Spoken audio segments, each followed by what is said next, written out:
Welcome, everyone. We'll get started here in a minute.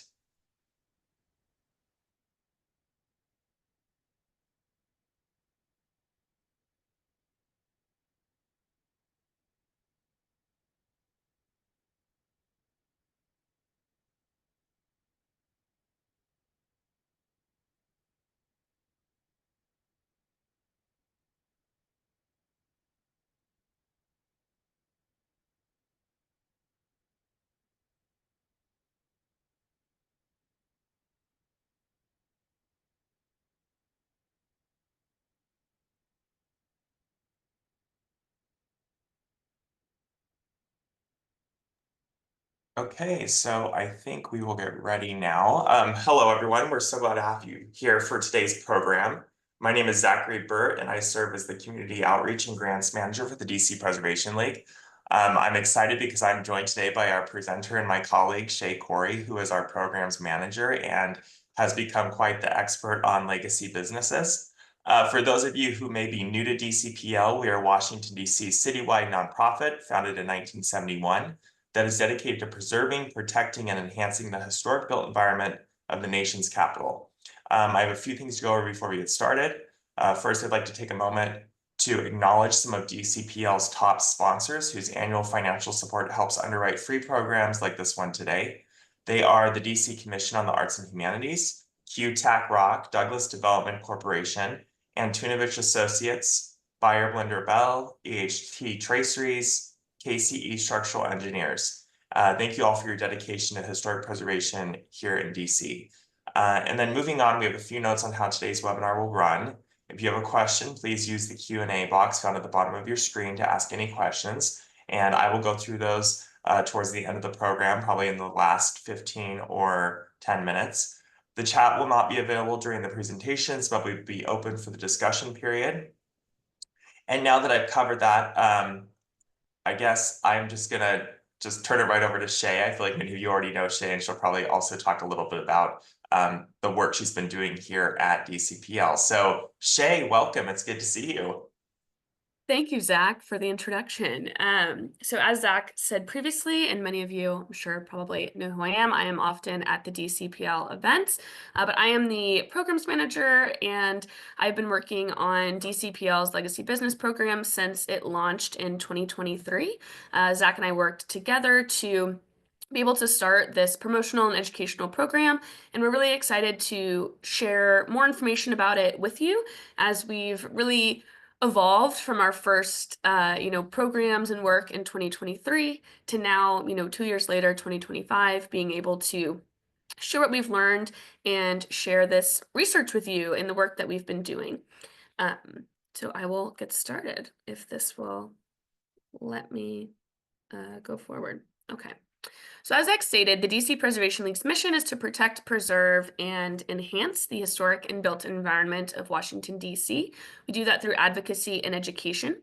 The Legacy Business Program is an educational program that we started in 2023, and it is really focused on highlighting legacy businesses across the district.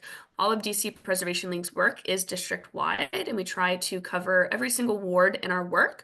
Often when we're doing research, like with the Legacy Business Program, we may not be able to represent each ward equally, if only because every ward is completely different. So sometimes when we do programs like this one, and we'll talk about this a little bit later today, when we're looking at the map of legacy businesses, DC's history is inherently diverse, and so there's a lot of different histories of each ward, and so the legacy businesses are not equally distributed across all of DC, and we'll talk a little bit more about why that might be.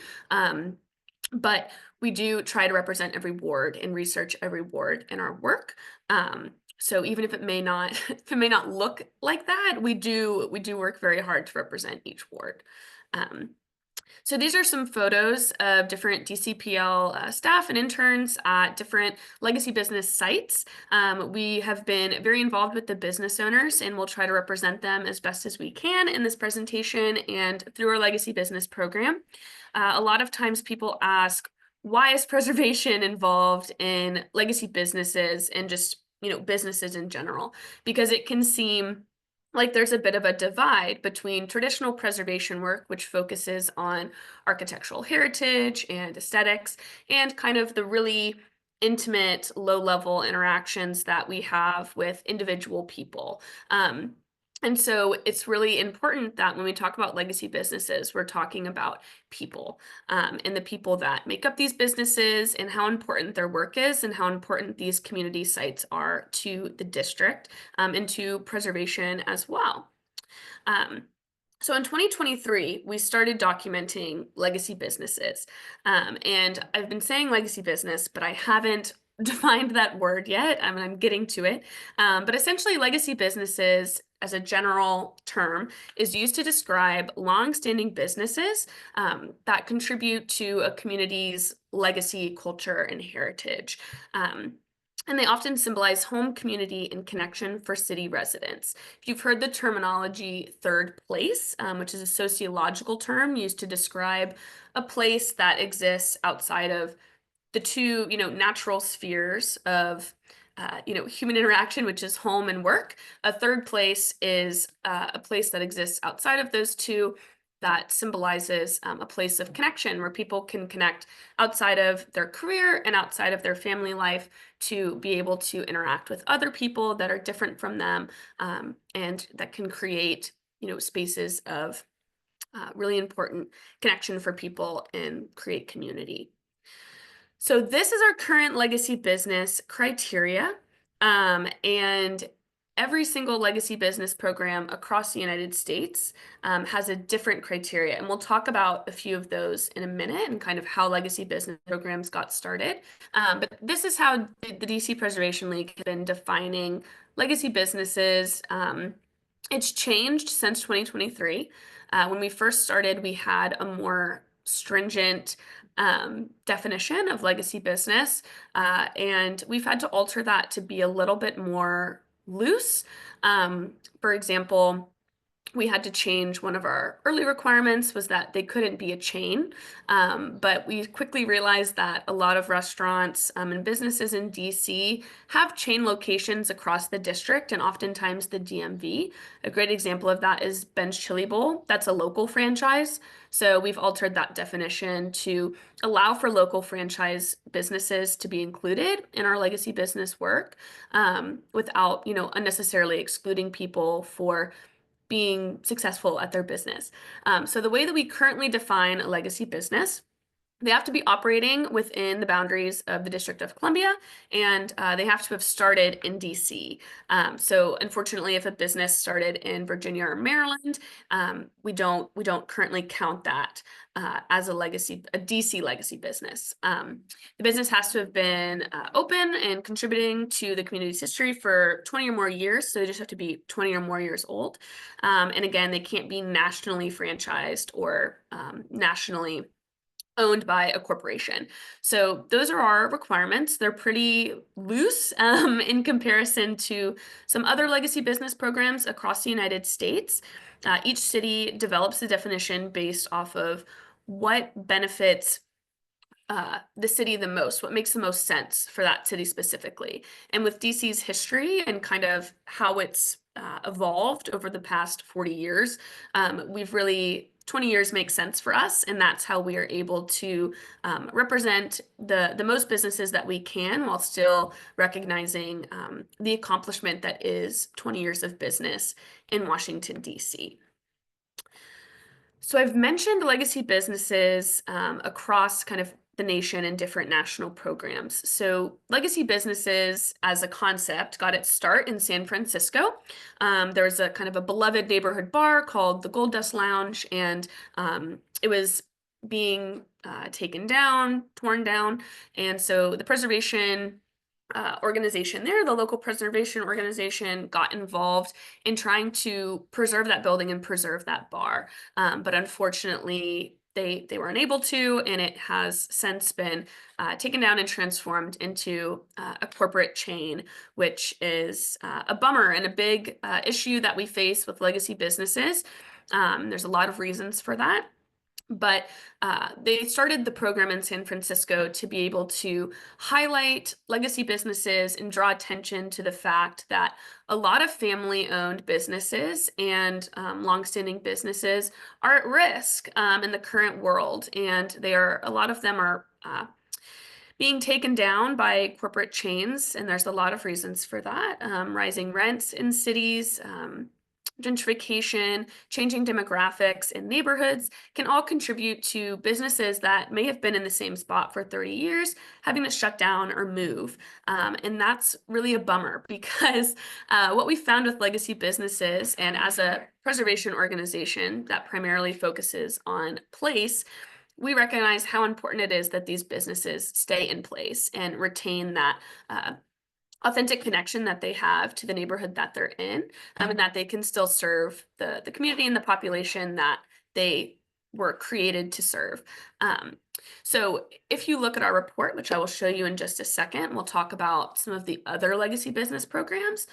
They range from around 10 to 30 years, like I mentioned before. Every program is different because they're designed around the city. And so those are things that we had to consider when creating our definition. And that's also why, even though the program's only existed for a few years, we've really tried to adapt our definition to include the most businesses that we can.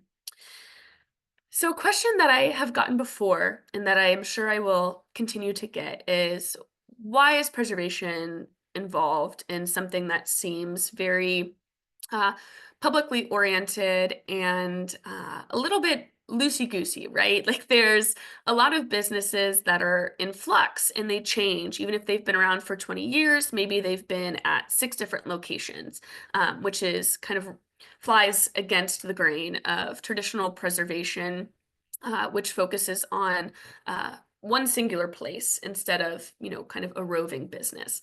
So DCPL focuses on people-focused preservation, and this is a more modern trend in the preservation field that tries to focus on the history of people and individuals and to emphasize the importance of that in relation to place and not just focus exclusively on the place.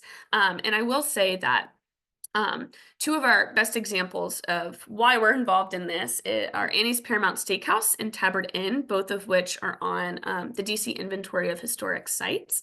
Those are kind of our great examples of legacy businesses that are now landmarks because they have remained in place for an extensive amount of time and are considered historic.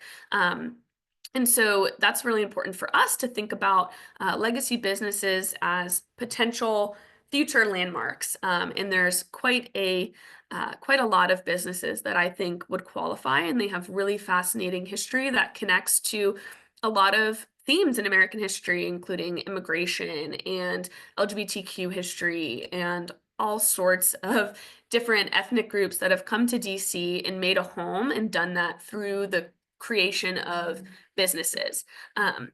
So it's really, really interesting history, and it is very connected both to place and to people. And some businesses, might not fit the exact bill that preservation looks for, and that's okay. But it does draw attention to these longstanding businesses that have remained in place and that contribute to the neighborhood and different historic districts, particularly in DC.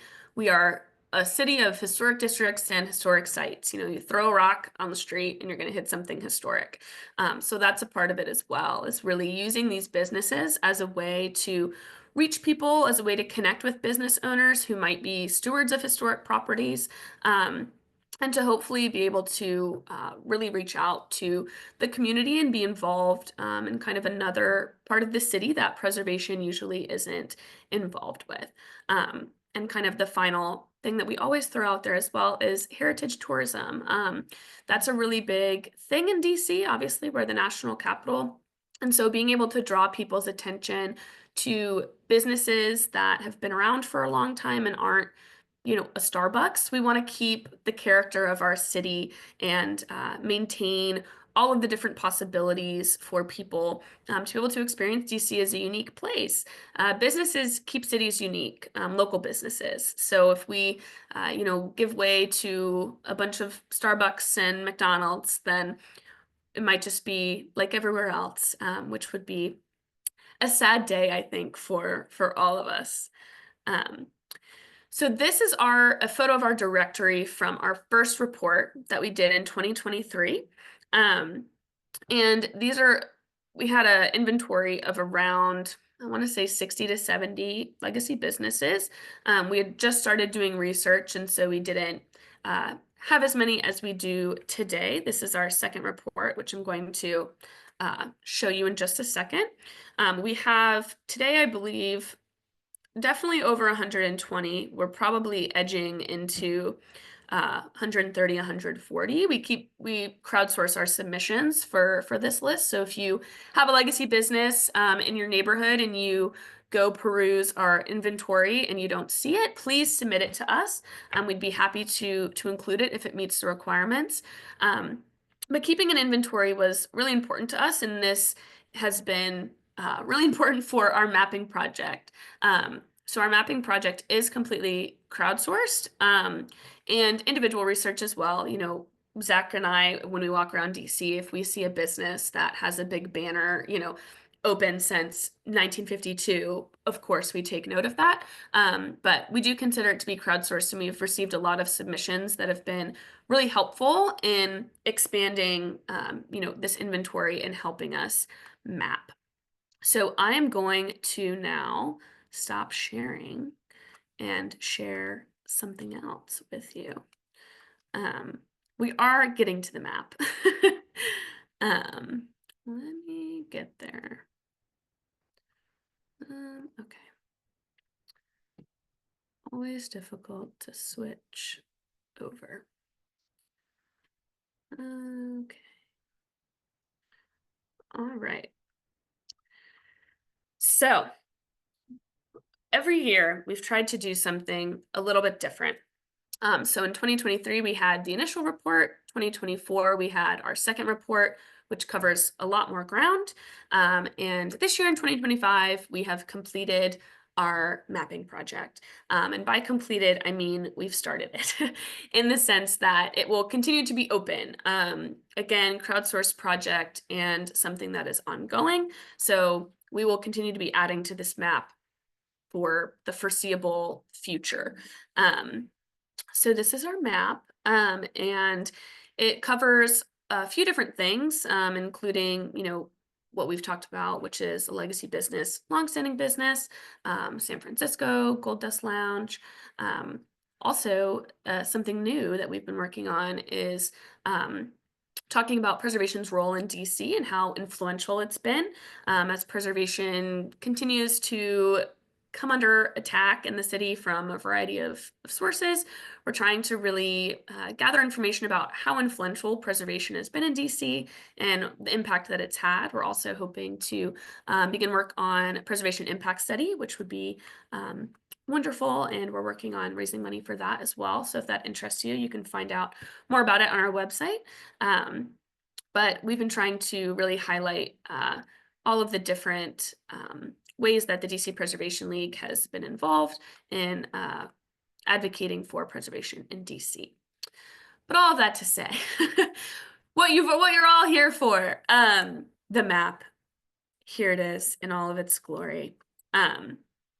So like I said, over 120 businesses, and I'm going to make this big in just a second. But the colors are over 20 years, which is obviously the most legacy businesses fit into this category. And then the lighter blue is over 50 years. And then I believe we have 4 or 5 that are over 100 years old. So we'll talk about a few of these in just a moment. So this is our map. And obviously DC kind of cuts along these rivers. But as you can see, there's a really kind of heavy concentration in the center of DC, and also a heavy concentration in kind of just generally upper northwest DC. And there's also, a little cluster up here. And we can kind of connect a lot of these to different neighborhoods in DC that have existed for a long time. So for example, there's a high concentration in Capitol Hill, which is one of DC's oldest neighborhoods. And then there's a high concentration in, Dupont Circle, Logan Circle, which have been uh, obviously very populated and very favorable neighborhoods in DC for a very long time. And then we have along Connecticut Avenue, which is a major thoroughfare in DC. So we can kind of connect a lot of these different clusters of legacy businesses to different neighborhoods, different roads, things like that. Um, but as you may have noticed, there is obviously a lesser concentration in Southeast DC and kind of at the fringes of DC, there's less businesses, which makes sense. Um, but I will zoom in here so we can take a look at some of these businesses. So this is an ArcGIS map. So we are working on being able to add photographs of every single one of these businesses, which is obviously quite a task. Some of them do have images. So for example, Charles Schwartz and Son, this is a jeweler downtown. And opened in 1888 and continues to be family run. And it is obviously in a historic building down here. And this is one that we consider to be over 100 years old. There are some posers. We had a legacy business walking tour this past weekend, and we went to Tunnicliff's Tavern, which claims to have opened in 1796, but really opened in the 1980s. So there are some posers around town. If you see something and believe that it was opened during colonial times, it might have been, but most likely it was not. We have a lot of restaurants that like to harken back to times of old as a marketing tactic, and that's great, but we don't really, we don't take marketing into consideration. We only take into consideration the date that they were opened. Um, so this one in particular we were able to verify that it has existed for that amount of time. So ultimately, over time, we'd like to include adding these photographs because I think that being able to see, the photographs of these buildings and these businesses really emphasizes that the majority of our legacy businesses exist in historic properties. So whether or not they're renting or they own the building, they exist in kind of these really uh, historic districts, historic neighborhoods, historic buildings. So there is a very obvious tie to preservation, I think, when you can see these businesses, particularly in DC, which, as I said, is obviously you throw a rock, you're going to hit something historic. So we are still working on adding the photos of a lot of these sites, but that is a work in progress. And some of them obviously are not in a historic building, but again, we can't exclude people for that. That's at least not something that we take into consideration. Um, so again, there's kind of clusters in different neighborhoods, and there's a lot of fun stuff to look at on here. And you can explore at your will. We try to include the website of every business. And I think I've shown only restaurants, but we do have a wide variety of legacy businesses, which is something that I think this map, it isn't obvious when you look at it, but if you kind of, run around clicking on things, you'll find different places.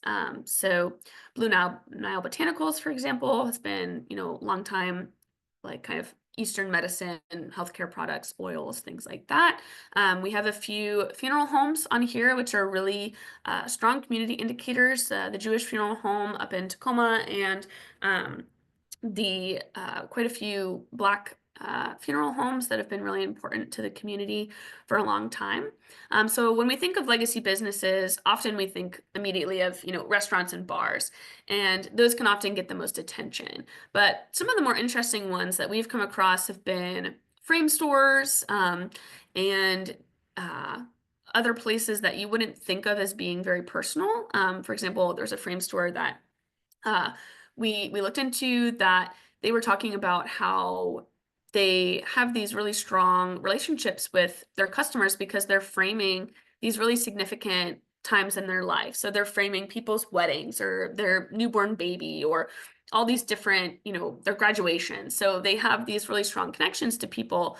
And I think when we look at legacy businesses, we can really see how impactful they are. I've talked to legacy business owners that have had wakes in their restaurants and stores, wakes, weddings, all sorts of anniversary parties. I've seen a lot of people at various places, taking their engagement photos or wedding photos outside of the building where, they met or where they had their first date. So I think it's really a significant project and we're still working on it. But it is really interesting, kind of analyzing these different clusters along certain roads and certain places. And there's obviously a connection between kind of newer developments and kind of lack of legacy businesses.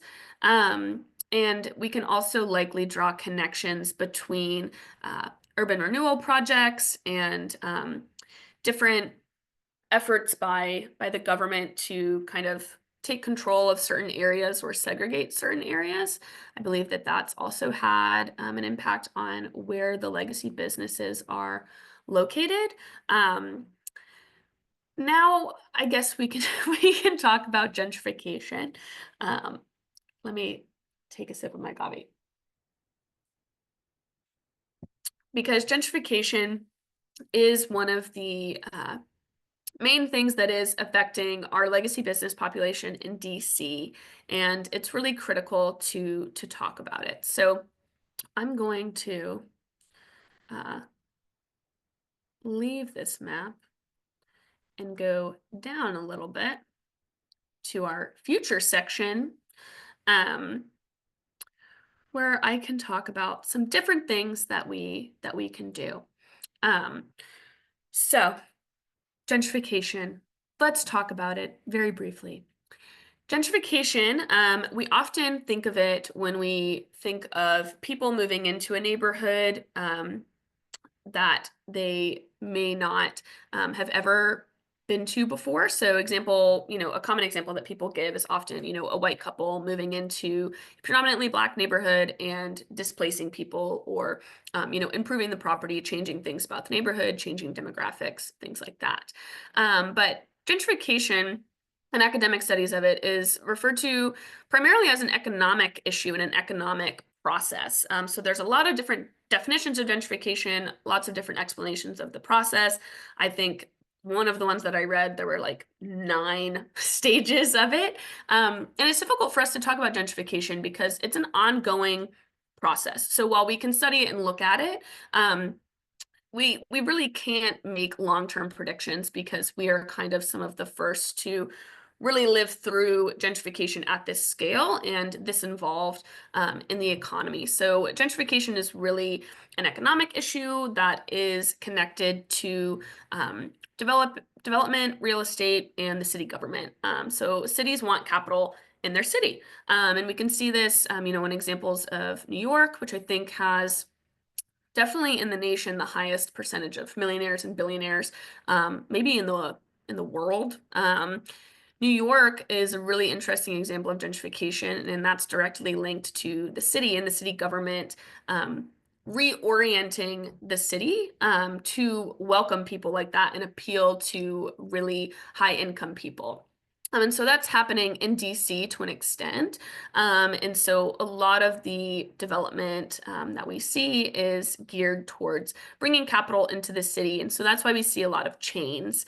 So when rent rises in a building, a local business may not be able to afford it or be able to kind of put up the collateral to deal with that. But a chain obviously has a lot less to lose. They have a lot more behind them. They have a lot more resources. And so we kind of see that shift happening all over DC. And it's really important to address that and talk about how that changes the local economy. So that's my spiel on gentrification. And so what can we do about it? We can support government advocacy and local support for small businesses. I know that we're at a point in time where the government is going through a lot. That's all I'll say about it. And we really just need to support small businesses, which sounds really simple, but it really does a lot. So the most power that you have is in your dollar. So wherever you put that dollar is making an impact. So if you go to the Starbucks, that's feeding, corporate Starbucks. But if you go to a smaller coffee shop, then that's feeding a small business and feeding kind of the local economy. So those are important things to consider. And every time that I tell people that, they're always like, I wish there was more that, we could do. But that's what makes the biggest impact. And that's what's really going to affect things. And again, advocating within local government for the protection and support of small businesses. When we talk to business owners, the biggest complaints that we get are about rising rents. Obviously, gentrification, when that changes the demographics of a neighborhood, longtime businesses, their customers don't live there anymore. And a lot of the businesses that we've seen shut down, it's because the neighborhood has completely changed around them. So they have to move out to where their customers are moving. We've seen that a lot of businesses have moved from DC out to Virginia or Maryland, kind of into the suburbs because that's where their customers moved and that's where their community moved. So that's a kind of interesting thing that we've observed. And another thing is that they talk a lot about kind of the bureaucratic mess of dealing with city government. So a lot of forms, a lot of different departments to deal with, kind of this overwhelming load of regulations and paperwork that they constantly have to go through to be able to do really simple things. Like to have patio furniture, for example, they have to they have to get a license for that. So that's just an example of kind of the really small things that build up over time, in addition to obviously increasing costs of food, rent, existence, that really can drag a business down and make it not worth it to keep going. So those are important things to think about. Um, so I'll go back up to this map, and I know that we're not very um, I just completely forgot what I was going to say. I was going to say, I know we have a lot of time left, and I wanted to keep this time open for questions. And also, if anybody has any questions about the map or would like to go to a specific place on the map, I would be happy to do that as well. And one other thing that I'll mention before we start questions is that we do have a lot of resources on legacy businesses available on our website. So dcpreservation.org, under our Places and Spaces tab, we have a legacy businesses webpage, which has our 2023 report, our 2024 report, and by the end of today, it will have this map on it. But we just finished the map. So we're very excited about it, and we're happy to share it with you. And we would love your feedback and your questions.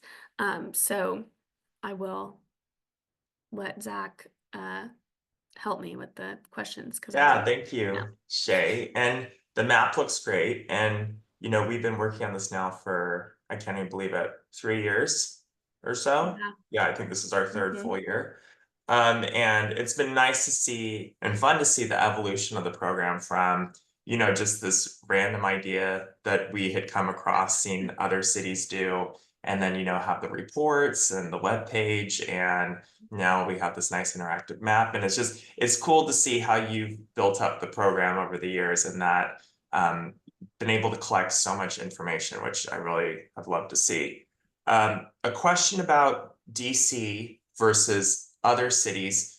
Can you talk a little bit more about just maybe some of the other programs around the country? Like, are municipalities running the programs, or are they nonprofits like DCPL?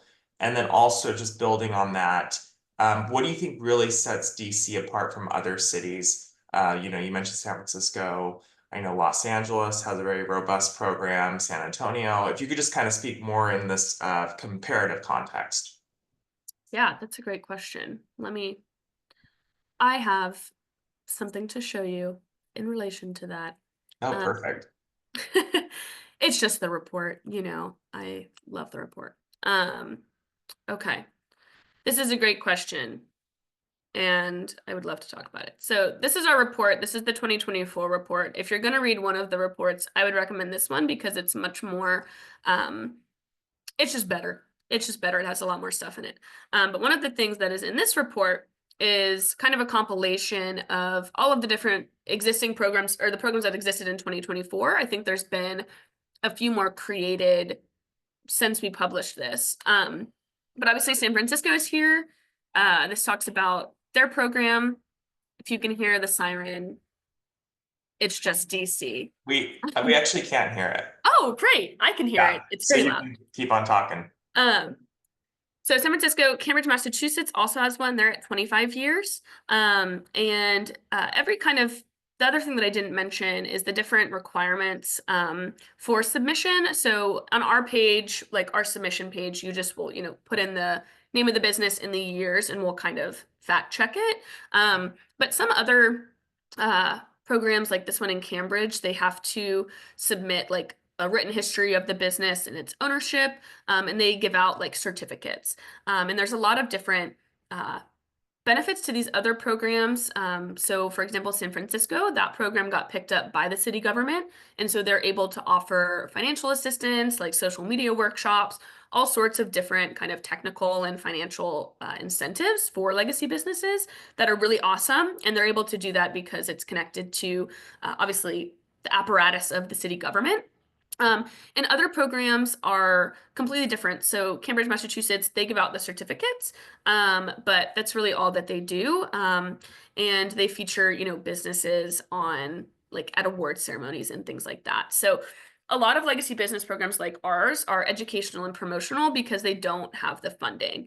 Like we would love to be able to do financial or technical assistance or have the program be picked up by, the city and be able to offer actual resources to business owners because right now we're really small. If you don't know, we're only 4 people at DCPL, and we do a lot of great work, but obviously we don't have the resources that the city has, and we don't have the grant money that we would love to be able to give to people. Right now we really just are kind of collecting information about businesses and hoping that one day it can get you know picked up and financially funded.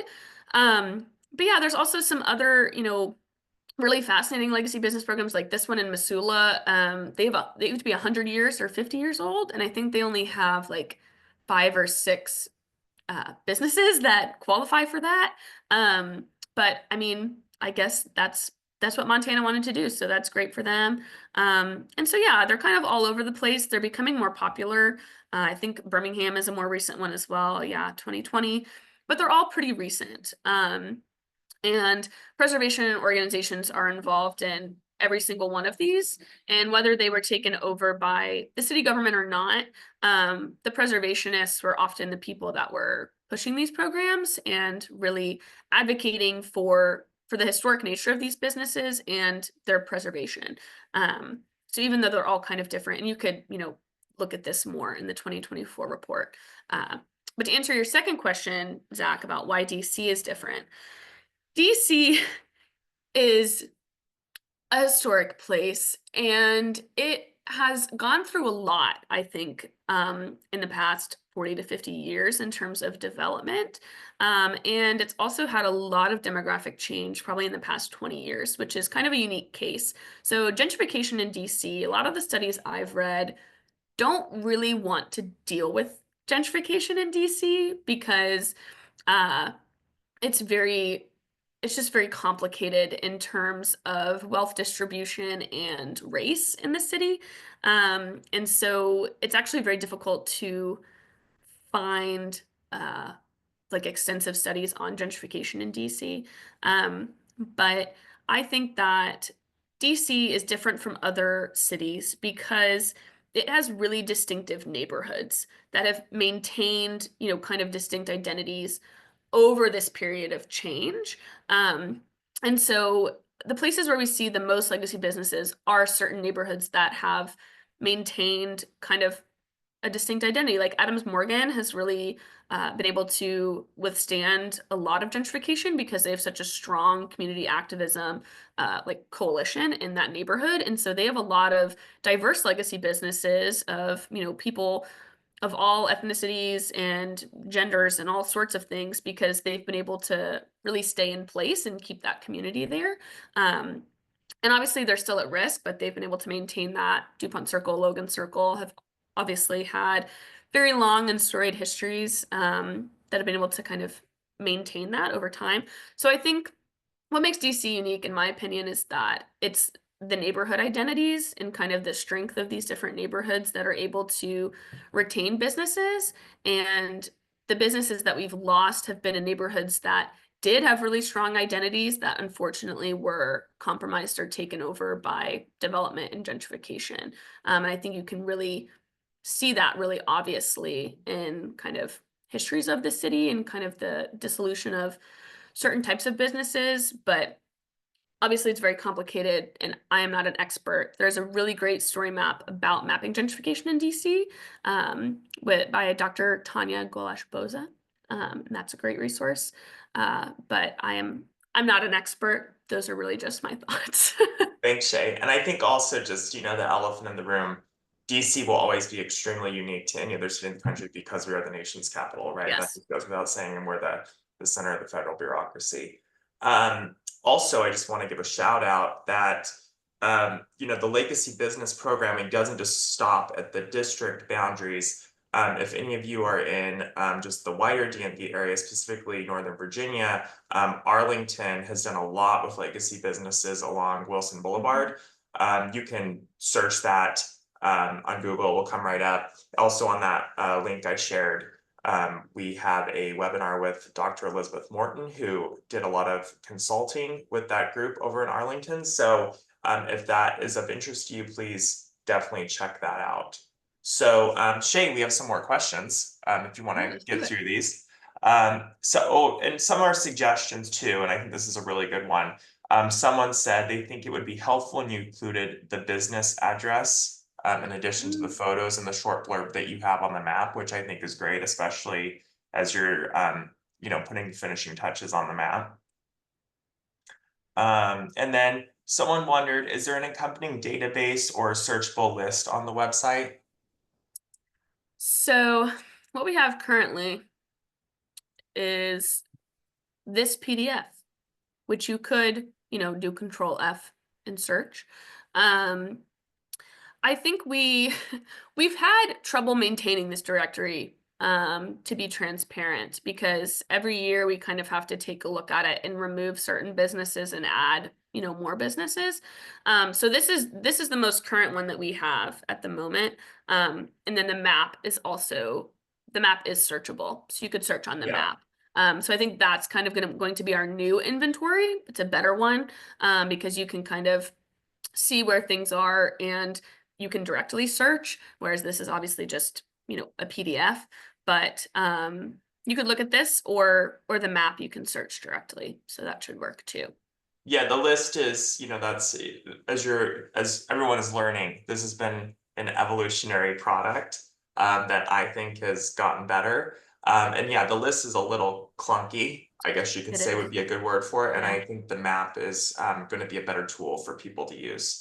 Yeah, it's kind of like Google replacing the phone book. Um, hello, good presentation. You mentioned these are businesses that begin in DC. Does Arlington, PG County, et cetera, have similar legacy business programs? And how do you reference local businesses outside DC? And I just want to add to, I think in addition to Arlington, Shay doesn't, I think Bowie in Prince George's County has a program, or Mm. Laurel. Oh, Laurel. Laurel. Yeah, Laurel has a program. Baltimore has a, Baltimore does. right? I And think Columbia Pike is trying to start one. They talked to us recently yeah, and about that's doing and their that's one. been one of the really cool things. And I think Shay, you would agree with this because I think we've talked about this. It's been really cool to get people from around the country reaching out to us. Yeah. As the experts experts on this topic. For example, I talked to a woman who was in Chicago. I think she was with the city and she was just trying to learn more about the program because Chicago was looking into some kind of formal program. Shay, do you want to just to answer the last part of this question, do you want to just speak to businesses outside DC and just how do you view that as far as DC Preservation League goes? Yeah. So while we've had a few tough cases where we've wanted to include certain businesses, but they just are outside of the requirements. And the way that I always talk about it is like we are exclusively focused on DC as the DC Preservation League. And that's a big territory. Like a lot of preservation organizations are like city focused, but DC is obviously kind of this weird combination of a city and a state. So we're in a unique situation there. So we have to cover a lot of ground. Um, and the other thing too is that because like we're focused on the history of certain long-standing businesses in DC, and we aren't necessarily recommending the business as a business, if that makes sense. Like we aren't endorsing like a certain taco restaurant over another taco restaurant. We're really just focusing on kind of the length of time and their location. Um, so other businesses that exist outside of DC, or if they moved from DC to another place, that's great. I hope they stay open. I respect that they, were able to or had to move out to a different location. But unfortunately, just the way that our regulations are, it's not a personal choice at all for any of these businesses. It's not like this is a list of Zach and I's favorite places to go in DC. They meet the requirements. And that's just kind of how other legacy business programs work. And so that's how ours works as well. So it's not like a favoritism campaign. We really just are analyzing as many businesses as we can under the certain regulations. And so, we hope that uh, they can, potentially get representation in Arlington or another legacy business program. That would be great. But unfortunately, it's just kind of, since it's a standardized process, we do have some outliers that are great. Like Lebanese Taverna is a great restaurant. They have locations in DC and Arlington, and I think they have one in Maryland as well. And they are over 20 years old. We would have included them, but they started in Arlington. So they don't meet our requirement, which is a bummer. But, you know, that's just kind of how the cookie crumbles, so to speak. Yeah, and Shay, I think Lebanese Taverna is a great example, a delicious restaurant. I've been to the So one in good. Woodley Park many times. But I think also what you're kind of getting at, and this is the case in many professions, but preservation included, we as a nonprofit here in DC, we are more than happy to promote, and like I said, the Arlington program, right? Like we're more than happy to promote other nonprofits that are doing similar work to us. They just happen to be outside our jurisdiction because we're a small staff focused on DC. So, Yeah. um, okay, so Shay, a couple other submissions. I don't know if you have these, but let's see. This could be a fun game. Gary Taylor Frames on Columbia Road. Does that ring a bell?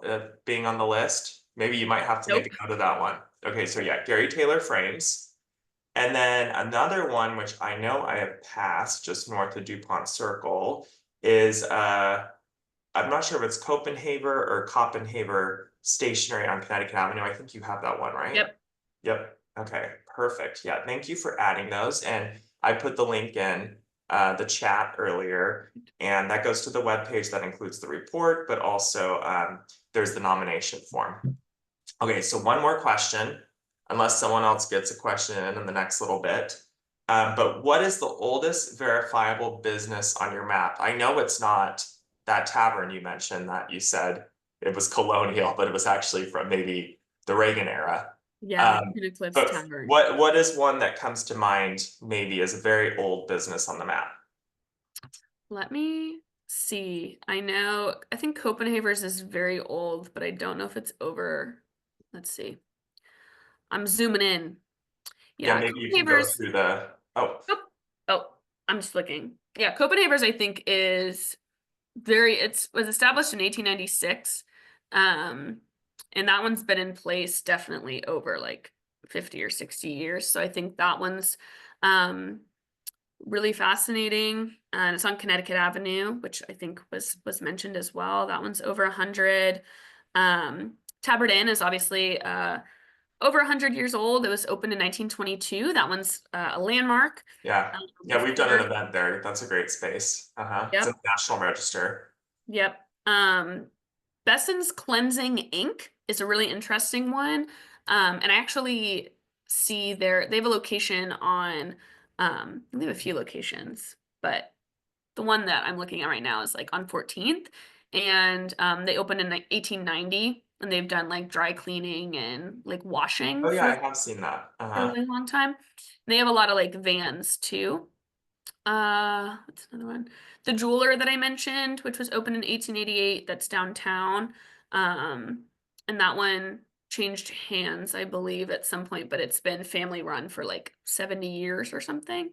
And then another one, which I we've counted it as being very old. It's supposedly 157 years. I have not been able to uh, negate this fact. I don't know if they were I think they just changed like they were run by a family and they still are, but they've like done a few different things, but it's always been like a hardware store. W.S. Jenks and Son, which is over in like Hmm. Northeast. Yeah. That one's been around. I think that one might be technically the oldest. Um that we have Yeah, not. that's what I was thinking Yeah. when we got that question. I was thinking it was the hardware store. Yeah, I think that's probably our oldest one. And it's still family owned. Something I didn't mention was kind of the issue of succession in legacy businesses. That's also an issue that business owners face, whether they have kids or not. You know, if the kids don't want to run the business, there has to be this transfer of power. And we've seen some really fabulous cases of that working out really well. Capitol Hill Books, that was bought by the employees, and they still run it today. And they've done, kind of some different things, but it's really maintained its character. Another great one is the Hitching Post up in Petworth. That was an older couple was running it. They had run it out of their row home for decades, and they transferred ownership to a younger couple, and they didn't have any kids, but the younger couple that bought the business, they've kind of turned into these like surrogate children because the couple, it's like a row home, and the older couple lives in the top, and then the younger couple runs the restaurant below it. And the younger couple takes the older couple to like doctor's appointments and picks up Yeah. their meds from Yeah, the I pharmacist. remember It's that. really sweet. And they've, Yeah, and Shay, I think and I'm so glad you mentioned Hitching Post because I did think of Hitching Post earlier when you were talking, because I remember we interviewed them together. And I believe that one is covered in the report, which that's one yeah, of the great things about the report. If you take a look, Shay has included great little, what would you call them? Little write-ups about the restaurants with photos and things like yeah. Yeah, they're like little tiny articles that like a column. I wish that. I had like a newspaper column Yeah. because the Yeah. business stories are so great. Um, and I wish that, more people could learn about they're just amazing stories. Like recently on our walking tour that we did, I was talking about Henry Mendoza, who recently passed away, but he came to DC in the 80s from El Salvador, kind of, fleeing persecution there, and started working as a dishwasher in a restaurant, and then like eventually worked his way up to opening his own restaurant in Mhm. Capitol Hill, and kind of having this cult following of people that just loved him, that had met him, throughout his entire career, from being a dishwasher to owning his own restaurant. And I think, um, you know, tough words to say right now, but American dream. Mm. And I think they're just amazing stories, and Yeah. the people are really awesome. Yeah, so I think you've done what, maybe 6 or 7 of those Mhm. articles between the Yeah. 2024 and the Hmm. 2023 reports, so please check those out.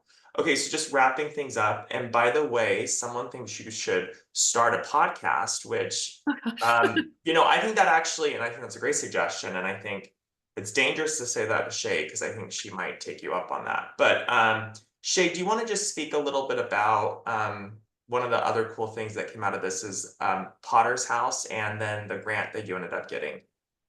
Yeah, so in 2023, when we launched the program and the report, we were able to do a panel interview event at the Potter's House, which is a coffee shop in Adams Morgan that's been open since 1960. Um, and long story short, the event was amazing. We had, 4 or 5 people up there talking about their experiences over, generations of the Potter's House.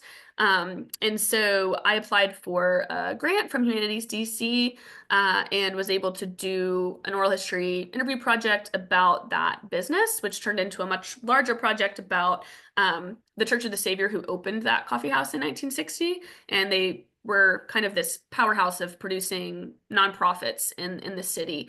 They produced over 75 nonprofits. Uh, and so I did that oral history project.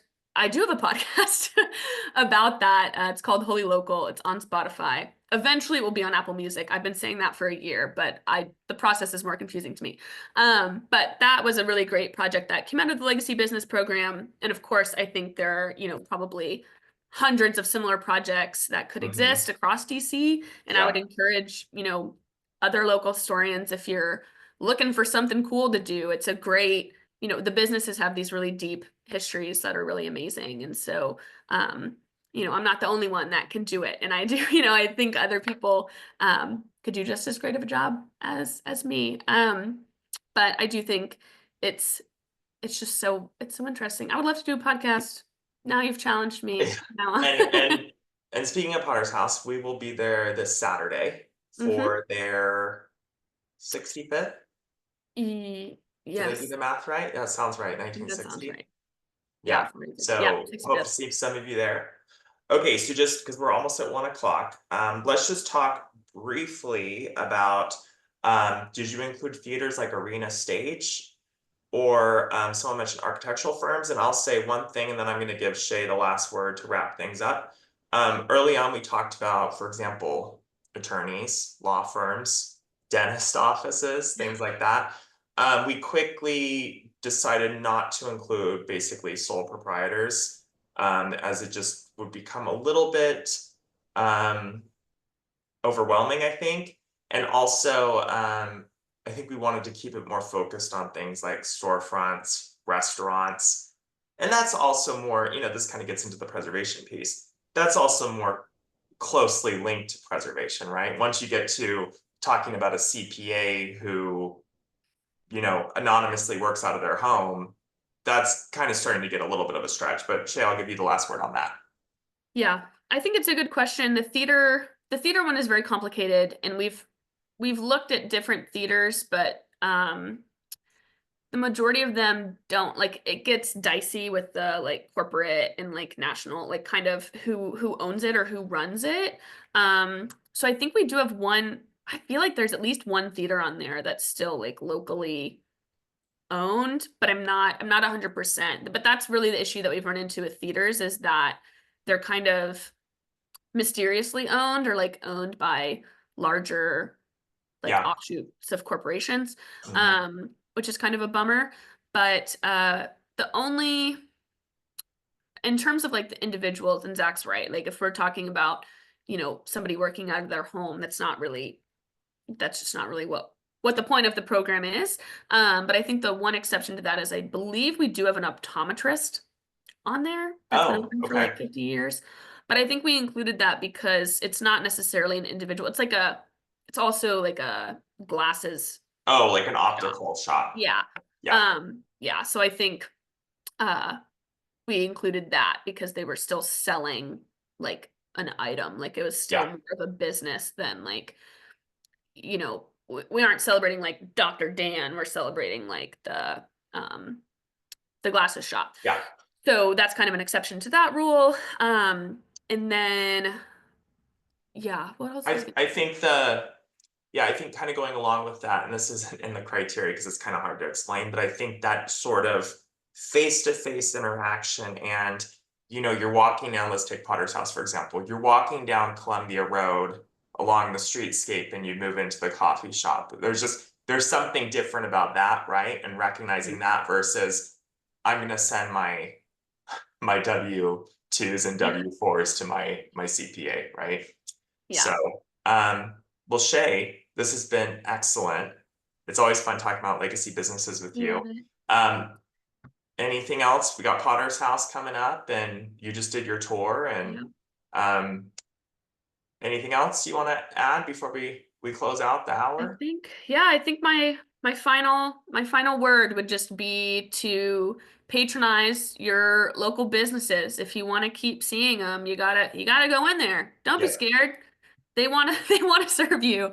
And just be a little bit adventurous. That's the best part of living in a city is having those unique businesses, and we want to keep those around, not just for ourselves, but for future generations as yeah. well, to kind of keep DC in these trying times, and your dollar matters. So that's my soapbox, I and think I'll that's well said. I'll step off it now. But I think that's a great final word.